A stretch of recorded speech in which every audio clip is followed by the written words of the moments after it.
If you're like me, you probably received this error before. You check your file explorer just so you can see if you can open your external drive. You try to open a folder, and then for some reason an error pops up saying that the Semaphore timeout period has expired.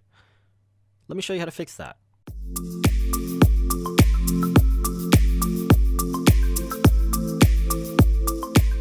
Hey everyone, it's Corleone from Lightcast Studios. Welcome to our tutorial today. Today I'm going to be showing you how to clean boot your Windows system. This also may fix your problem that you saw earlier that I was having called the Semaphore timeout period has expired. That error occurs when you're trying to access an external drive and or transfer files between one drive to another, usually between an internal drive and an external drive, including a portable USB drive.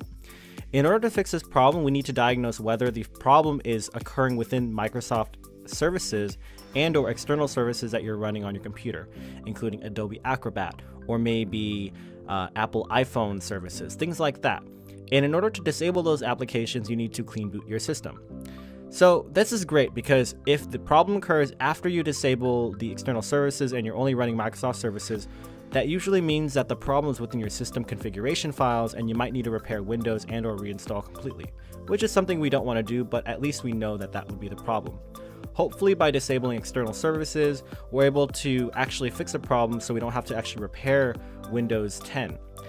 This is going to apply to Windows 10 and Windows 7 operating systems, but if you have a Macintosh and or other operating systems, you can feel free to look over other tutorials and the similar process actually should apply as well. To do this, you can go to the search bar here, the little circle on Windows 10, and Cortana will pop up. You can type in msconfig, and system configuration can open up, or you can press Windows plus R on your keyboard, type in msconfig on your run application, and the window will pop up. What you're going to need to do is actually navigate to the third tab where it says services and find which services are running and which ones are not running. And you only need to disable external services like Adobe Acrobat or Adobe Flash Player, services that you don't need to run your computer and or start it up.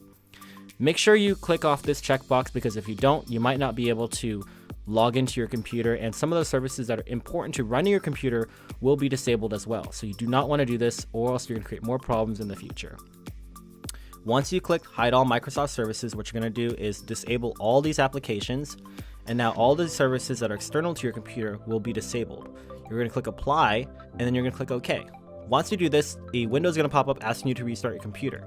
This will allow you to only run the services that are needed for your computer to run and disable anything externally. Let's see if this works. So earlier we were having problems with the Semaphore timeout period has expired.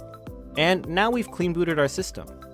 If we right click our taskbar, select Task Manager, and go to our Services tab, as well if we click Service Status to sort which services are running and which ones are not, we can see that the only services that are currently running are Microsoft services that we need to run our computer, and the ones that we have stopped are all external applications and or services that we don't need running on a day-to-day basis.